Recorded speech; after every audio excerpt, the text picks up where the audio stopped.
wala tajidu, tidak akan ditemukan aksarohum, sebagian besar dari mereka itu syakirin. Kata kuncinya di pintu kedua itu, manusia ini harus mampu bersyukur. Kata kuncinya pintu kedua itu adalah syukur. Subhanallahi walhamdulillahi wa la ilaha illallah wallahu akbar. Tasyakur. Alhamdulillah. Di kemarin sudah saya sebutkan satu ayat Al-A'raf 16-17. Jadi ini yang perlu diwanti-wanti di pintu kedua itu. Cukup berat tantangannya. Pintu kedua ini tantangannya cukup berat. Perhatikan Al-A'raf 16-17. Qala fabima aghwaytani la'aqudanna lahum siratal mustaqim. Summa la'atiyannahum min baini aydihim wa min khalfihim wa an aymanihim wa an syama'ilihim wa la tajidu aktsarahum syakirin. Tantangannya cukup berat. Untuk menyelesaikan jawab soal hidup ini berat. Harus betul-betul waspada, harus betul-betul serius hidup ini. Karena apa? Di pintu ini kata perintah. Bersihkan, beningkan, kata perintah ini. Yang kedua, selesaikan semua persoalan. Jadi an ini adalah perintah. Berat. Harus butuh keseriusan, butuh kesungguh-sungguhan. Karena apa? Ini sudah ada rambu-rambu dari setan itu. Qala fa bima aghwaytani la'aqudanna lahum siratal mustaqim. Jadi karena engkau telah menghukum saya sesat ya Allah, saya akan benar-benar la'aqudanna lahum siratal mustaqim, mencegah manusia ini berjalan di jalan yang benar. Menghalangi, merintangi ini. Jadi ini sudah rambu-rambu wanti-wanti bahwa pintu kedua ini betul-betul menyelesaikan peperangan. Hidup ini adalah perang. Pintu dua ini berat. Tapi kalau punya modal pintu satu, tidak berat. Tapi ini loh, rambu-rambunya cukup berat ini. Cukup berat. Hidup ini adalah peperangan. Harus jadi pemenang. Jika kalah, maka jiwa Anda akan dijajah oleh nafsu.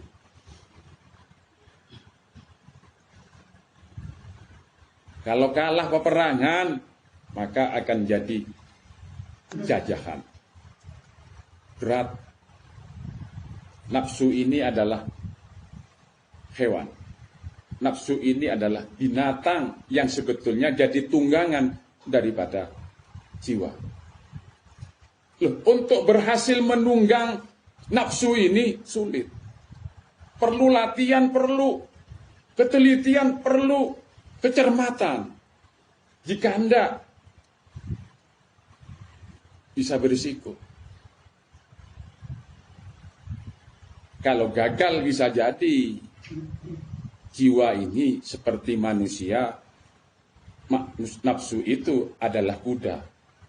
Bayangkan kalau manusia ditunggangi oleh kuda. Bapak belum. Nafsu ini kuda yang harus ditunggangi sebagai tunggangan daripada jiwa.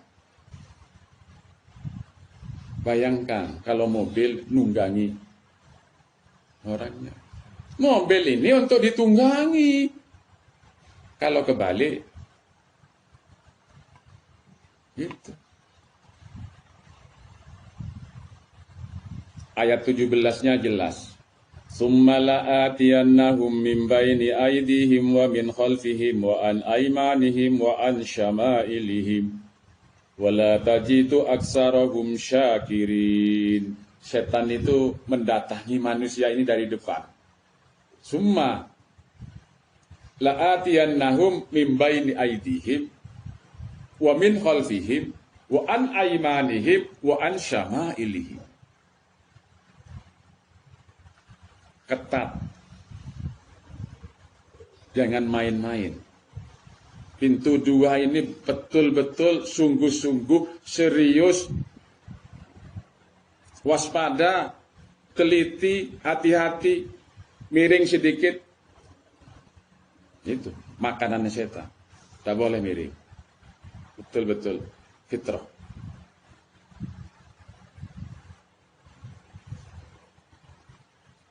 Wala tajiduh, tidak akan ditemukan aksarohum, sebagian besar dari mereka itu syakirin.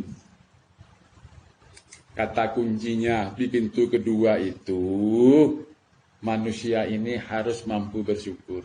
Kata kuncinya pintu kedua itu adalah syukur. Itu kata kunci pertama. Kata kunci kedua nanti adalah mukhlasin. Illa ibadaka minhumul mukhlasin. Tapi mukhlasin ini sudah berada di syukur. Kemudian kalau sudah syukur, nyari ikhlas, nyari sabar, nyari tawakal, nyari qanaah, nyari apa sudah ada di situ. Sudah ada. Nah, ini sudah dikasih kunci sudah. Ingat-ingat sampean, di pintu kedua ini kata kuncinya itu ada di syukur. Nah, di dalam syukur ini cari sabar sudah ada, cari ikhlas sudah ada, cari tawakal sudah ada, cari qanaah sudah ada.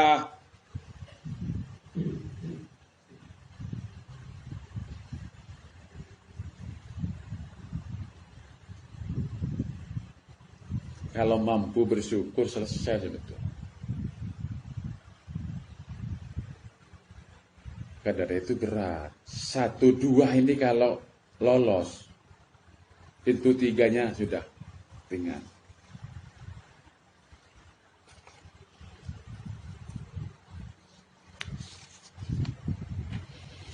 Ayat berikutnya Al-Hijr. Al-Hijr 2:39-40. A'udzubillahi minasyaitonir rajim. Qala rabbi bima aghwaytani la uzayyinanna lahum fil ardi wa la uwiyannahum ajma'in illa ibadaka minhumul mukhlasin. Iblis berkata, ya Tuhanku, oleh sebab engkau telah memutuskan bahwa aku ini sesat, pasti aku akan menjadikan mereka memandang baik perbuatan dosa itu.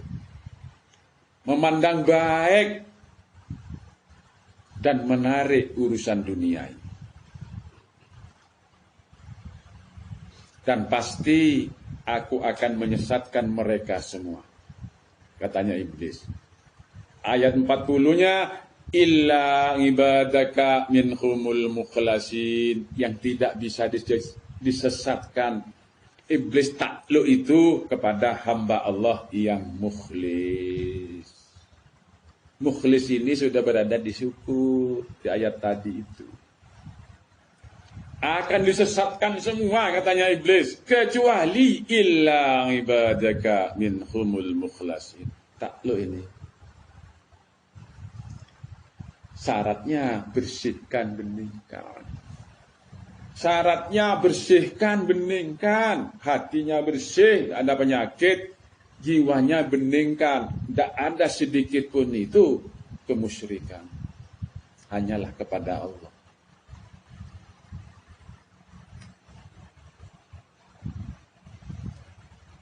Jadi ini sistematis loh. Sampai ini kalau selesai ini ya selesai. Bangunan agamanya. Bangunan jiwanya, bangunan manusianya. Kalau ini selesai, selesai. Cuman persentasenya ini berapa sampai 1 tahun ini? Ini harus khatam 1 tahun.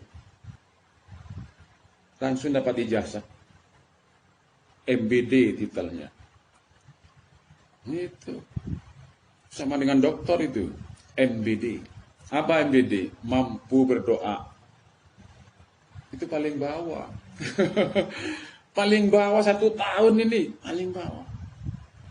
Tingkat berikutnya. Sampai ini. MBD set. Gelarnya. Apa MBD set ini? Mampu berzikir. Oh, ini berat ini. Tahap kedua ini. Orang bisa berzikir ini sulit. Mampu berdoa aja nih 1 tahun kok.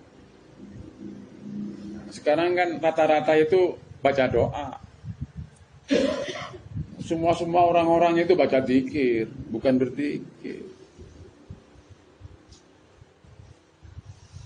Kalau di sini harus berdoa, mampu berdoa, bukan membaca. Membaca anak kecil lah. Baca zikir, anak kecil tahu. Berzikir sulit. Baca sholawat, semua orang bisa baca sholawat. Bersolawat, sulit. Baca bismillah, semua anak kecil bisa. Berbismillah.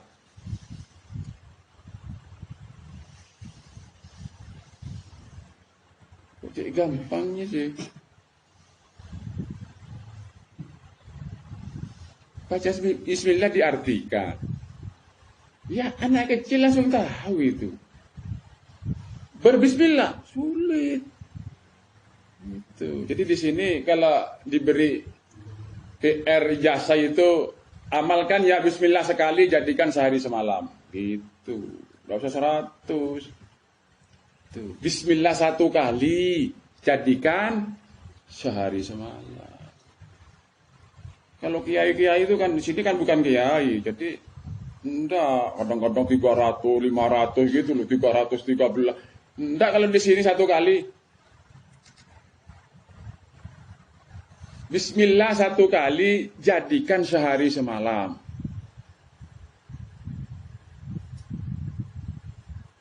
Enak kan? Enggak sampai 100, cuma 1. 1 kali.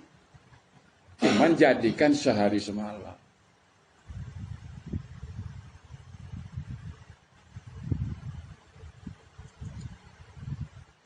Dan dicoba aja PR ini kasihkan sama ustadz-ustadz itu. Ustadz, saya ini dapat ijazah. Bismillah sekali suruh seharikan sehari semalam. Apalagi tanyakan Yusuf Mansur.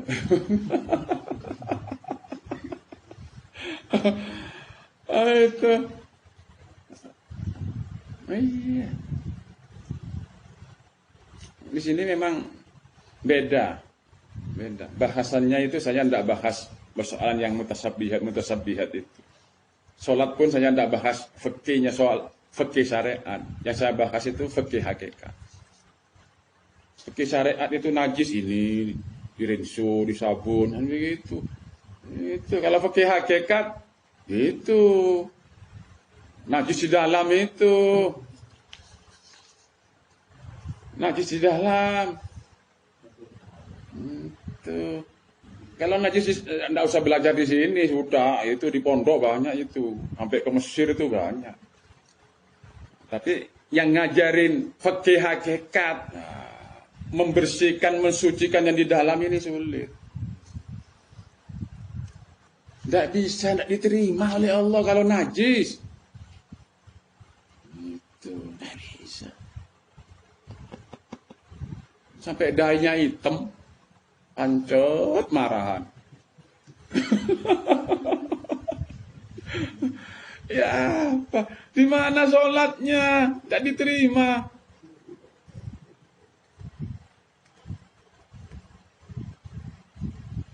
Kok punya benci sama orang itu? Orang sholat apa itu? Gak sholat itu olahraga. Tidak ada orang ahli sholat itu benci sama orang, tidak ada. Coba perhatikan nanti kalau sudah sampai di sholat itu. Tidak ada. Sholatnya cuman baca Baca doanya. Fatihah cuma dibaca, tidak berfatihah. Nah, ini pengalaman saya, enggak usah ngomong saya, sudah saya pengalaman itu. Saya pengalaman. Sampai punya anak itu saya sholatnya ya baca itu.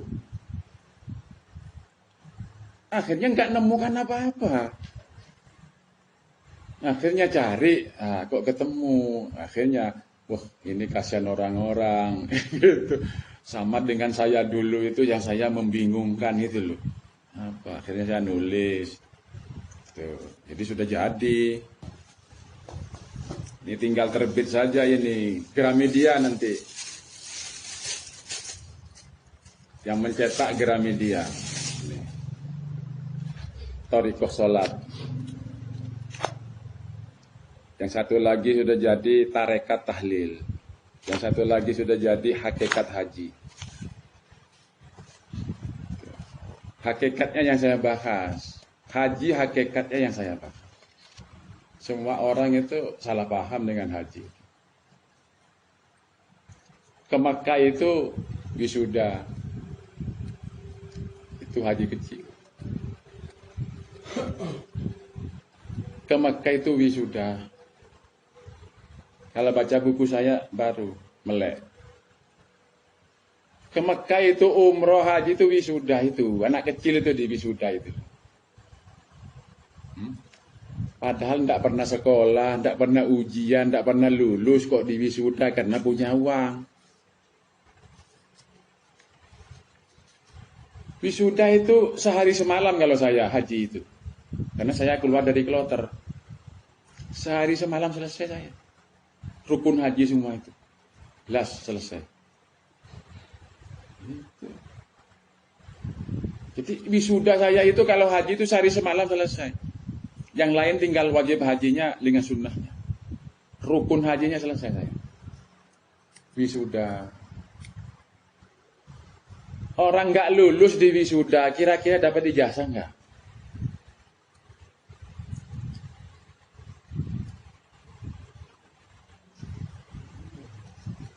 Tetangganya dimusuhi, kok naik haji itu loh. Mau kemana? Emang sama saudaranya saja itu bermasalah. Dengan orang tuanya itu kurang bagus kok naik haji. 100 kali naik haji itu.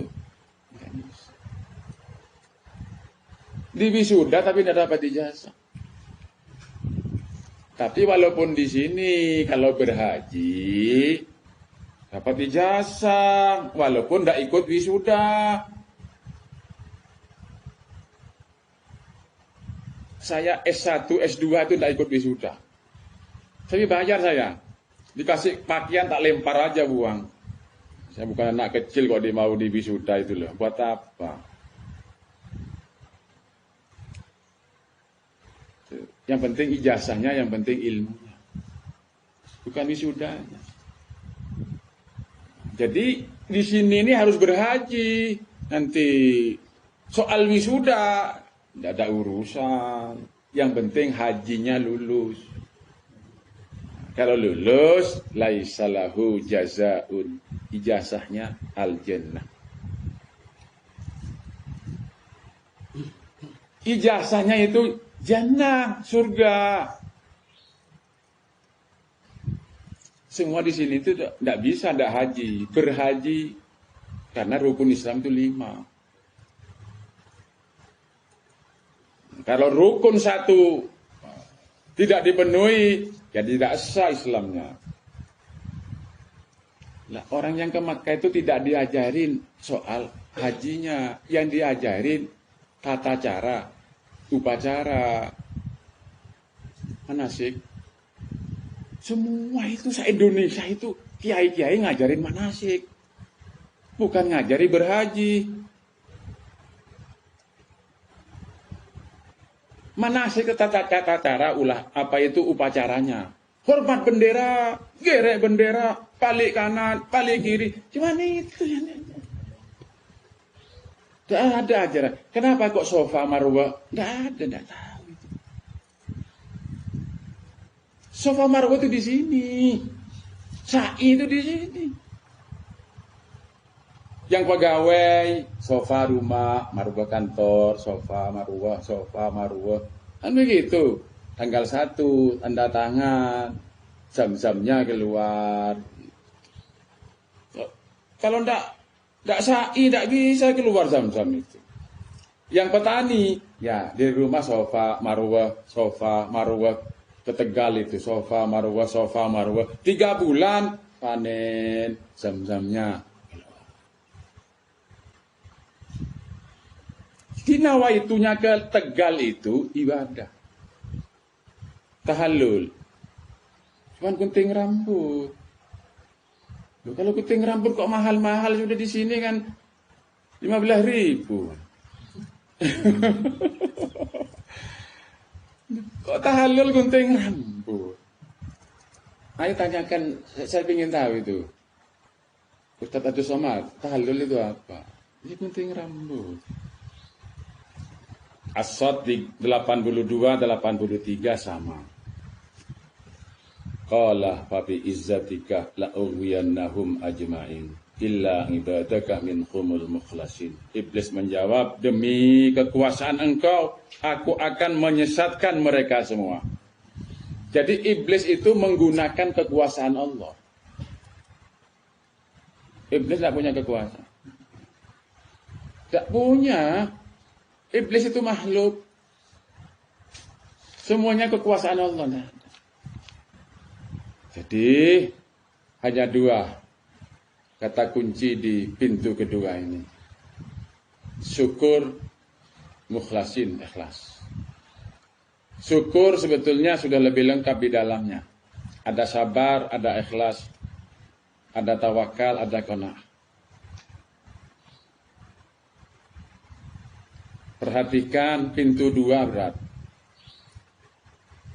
Peperangan. Harus jadi pemenang. Jika kalah, jika belum selesai, belum merdeka. Jiwa harus merdeka. Falak tahamal aqabah. Wa ma adraka mal aqabah. Fakku raqabah. Kenapa kamu tidak mengambil jalan yang naik sulit? Apa sih jalan yang naik dan sulit itu? Peperangan. Ternyata fakku raqabah, membebaskan budak. Maksudnya jiwa itu harus lepas dari perbudakan nafsu. Berat. Jadi mendaki dan sulit. Perjalanan mendaki dan sulit. Apa itu fakku raqabah? Memerdekakan budak. Rata-rata jiwa manusia ini jadi budak hawa nafsu. Itu dimerdekakan. Ini 2. Pintu 2 ini berat. Kalau lolos 1 dan 2, sudah. Pintu 2 tidak berat kalau bersihkan, beningkan. Ini sistematis.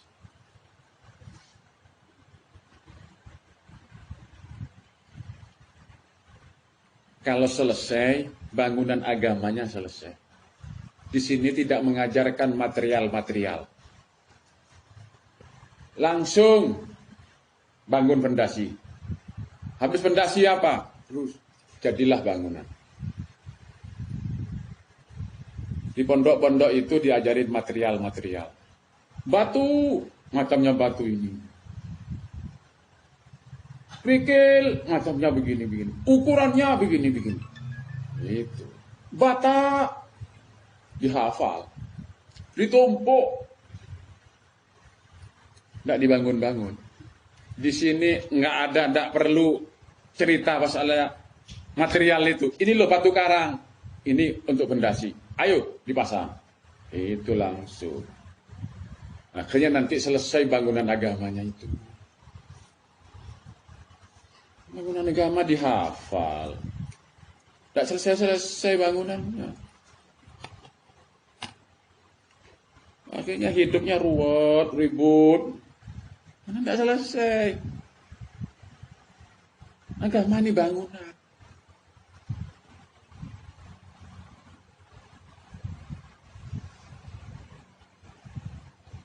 Kalau diibaratkan kepada rukun Islam itu, pondasi itu syahadat. Tiang itu sholat. Zakat itu pintu, jendela, ventilasi. Itu. Puasa itu ruangan, itu rahasia. Katanya Allah, puasa ini aku yang rahasia. Itu. Terakhir itu haji, itu harus ada, harus lengkap. Tapi bisa ada lengkap. Kalau ada rumah kok tidak ada atapnya. Nggak bisa, itu harus lengkap. Rukun Islam itu harus lengkap. Jadi penghuni di dalam itu enak, istirahatnya enak. Gitu. Kamarnya bersih, begitu. Ya, itu maka dari itu suruh puasa itu suruh bersih. Tuh, sampah-sampah jangan masuk di dalam kamar. Sampah itu taruh di sana itu, tuh, masukkan ditutupin. Tuh, sampah itu duit. Tuh, sampah masuk dalam hati. Jadi kotoran. Itu sampah. Taruh di luar. Tuh. Kok kamar isi sama sampah-sampah semua? Gimana? Bayangkan itu penyakit itu. Duit itu taruh di luar. Jangan masuk dalam. Masuk dalam hati itu busuk.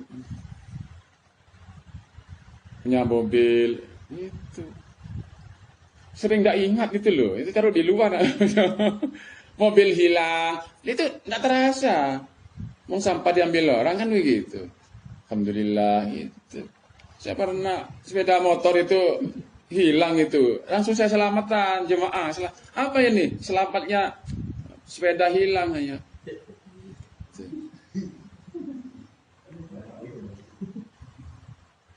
Itu.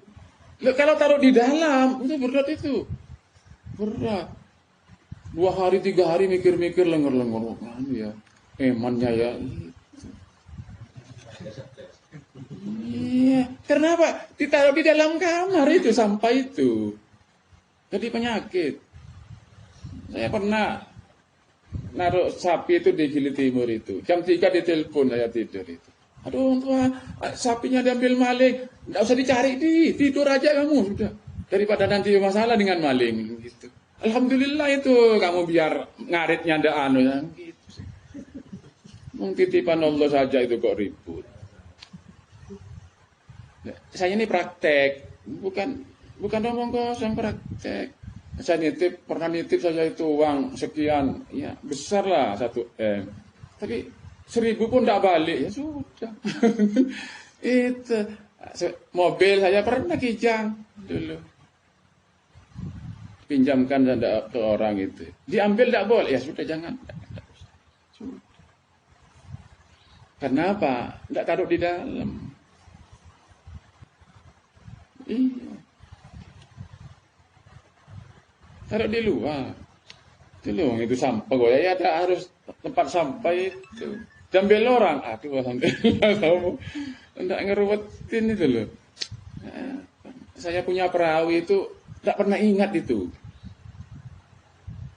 Tidak pernah ingat, jarang ingat itu. Baru kalau ada pembagian hasil itu, oh iya saya punya perahu. Gitu. Kenapa? Tidak ada di dalam, tidak di luar. Saya ini praktek. Bukan baca buku. Saya dihukum 3 tahun di penjara. Tapi alhamdulillah itu. Di penjara kok susah. Pengalaman. Tidak baca buku, tidak baca kitab saya. Tapi kira-kira dengan orang yang baca kitab, oh, tidak pernah ngalamin. Itu akhirnya dongeng. Ojo mau ngaji syariat beloko katanya. Kur pinter dongeng nulis lan mojo. Yang banyak ya itu.